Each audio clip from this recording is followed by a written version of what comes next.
बिस्मिल्लाहिर्रहमानिर्रहीम। Dream memories as a teacher.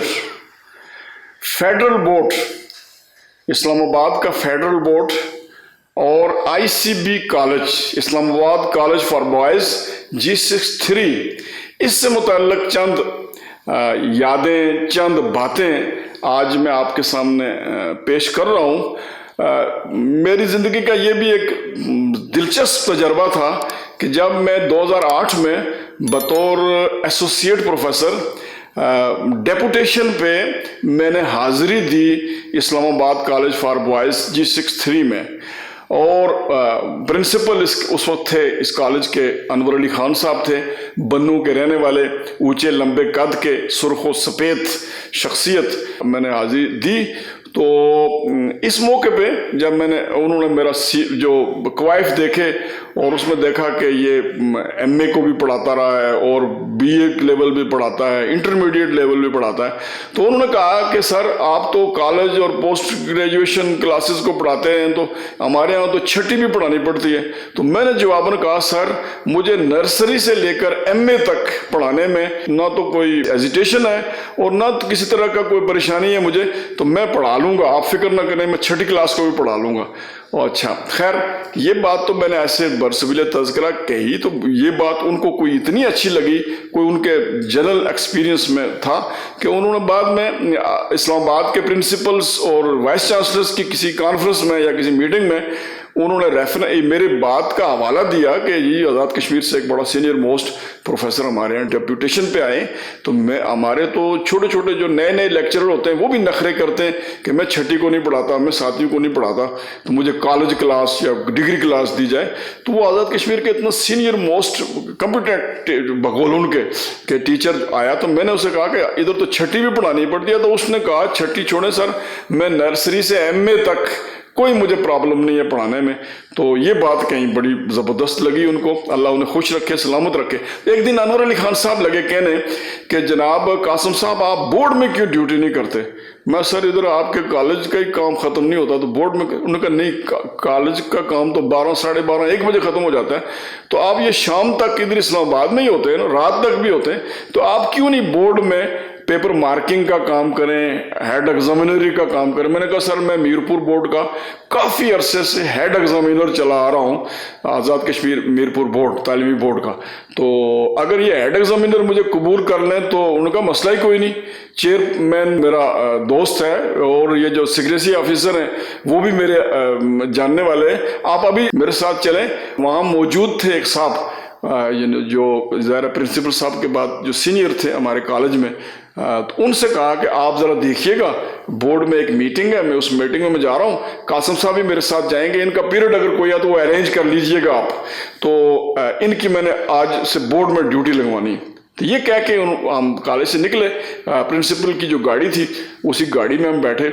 Islamabad में जो मॉडल कॉलेजेस हैं इनके प्रिंसिपल्स के लिए गवर्नमेंट ने जो बाज़ाब्ता गाड़ियाँ जो दे रखी हैं, तो उस गाड़ी में बैठ के बोर्ड में पहुंचे तो हमारे जो प्रिंसिपल साहब हैं वो ले गए बोर्ड के अंदर मुझे, और जो सिक्रेसी ऑफिसर है उनके पास जाके तारफ़ करवाया कि जी ये कासिम साहब हैं, ये हमारे बड़े कम्पिटेंट प्रोफेसर हैं और उर्दू के, और इनका बड़ा तजर्बा है बतौर हेड एग्जामिनर के, तो आप इनसे बातचीत करें और इनके कवायद भी देखें, इनसे बातचीत करें, तो मैं चेयरमैन बोर्ड से मीटिंग है तो उसमें उसके बाद आपके पास आऊँ।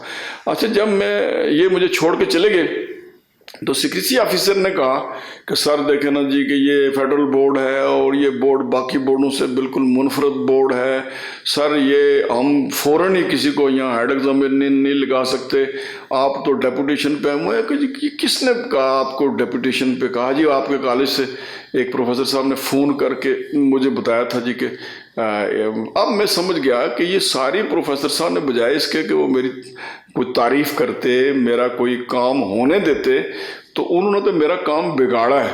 تو خیر اس نے باتیں کوئی ایسی کی، تو ایسی باتیں ہم جو راولا کوٹ والے خاص قسم کے ہیں، تو ہم نے کہ میں نے کہا سر میں کوئی منت کرنے کے لیے یا کوئی ترلا کرنے کے لیے یا کوئی ریکویسٹ کرنے کے لیے نہیں آیا.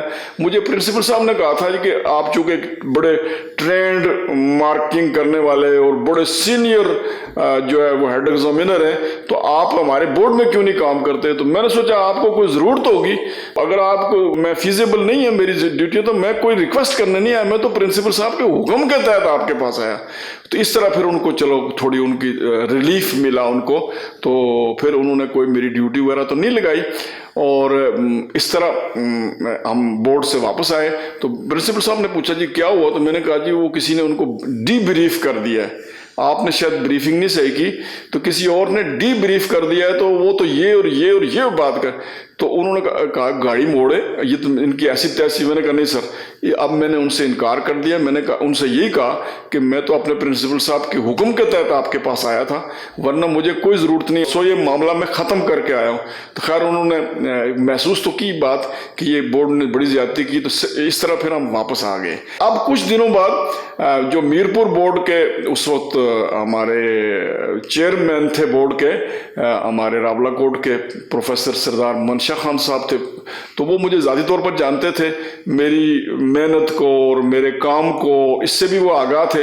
تو منشا صاحب نے فون کہیں سے میرا نمبر لے کے فون کیا کہ قاسم ہم چاہتے ہیں کہ آپ کے کالج کو سینٹر بنائیں مارکنگ کا، کہ بہت بڑا لوڈ ہے ہمارے پاس کام کا، تو آپ کے کتنے ٹیچر ہیں. میں نے کہا جی ٹیچروں کو تو 200-250 ٹیچر ہیں ہمارے پاس، اور ہر سبجیکٹ کے 10-10 12. انہوں نے کہا جی مسئلہ یہ حل ہو گیا ہمارا، آپ ایسا کریں کہ ٹیچر سے بات کریں، یہ فارم میں آپ کو بھیج رہا ہوں، یہ فارم بھروا کے آپ بھیجیں، تو وہ سینٹر قائم کرنا ہے آپ نے، یہ اب آپ کی ذمہ داری ہو گئی ہے. تو میں نے کہا جی ٹھیک ہے انشاءاللہ. تو خیر میں نے اپنے پرنسپل صاحب سے بات کی، تو انہوں نے کہا جی ٹھیک ہے، یہ تو موسٹ ویلکم اگر ہمارے دوستوں کو. اور یہ مارکنگ بھی جو ہے جون جولائی کے گرم مہینوں میں جب چھٹیاں ہوتی ہیں کالج میں، ان دنوں مارکنگ ہونی ہے، تو ہمارے ڈیلی ویجز والے جن کا معاوضے بند ہو جاتے ہیں ان کا بھی بھلا ہو جائے گا، اور کالج کے دوستوں کو بھی کچھ آمدن ہو جائے گی. سو ایک بڑا سینٹر ہم نے قائم کیا، اور میں نے ان کے فزکس کا ہیڈ انہی صاحب کو مقرر کیا. میرے پاس اور بھی چائس تھے فزکس کا ہیڈ مقرر کرنے کے، لیکن انہی صاحب کو میں نے فزکس کا ہیڈ ایگزامینر مقرر کیا، جنہوں نے کوشش کر کے بورڈ میں میری ڈیوٹی رکوائی تھی. میں نے کہا یہ اسلام آباد والوں کا ظرف تھا، یہ کشمیر والوں کا ظرف ہے.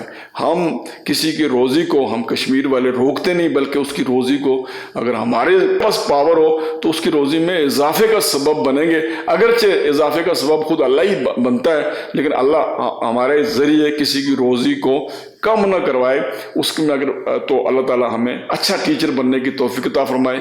تو یہ آپ نے اسلام آباد والوں کا ظرف اور کشمیر کے ظرف کے حوالے سے ایک جھلک آپ نے دیکھی.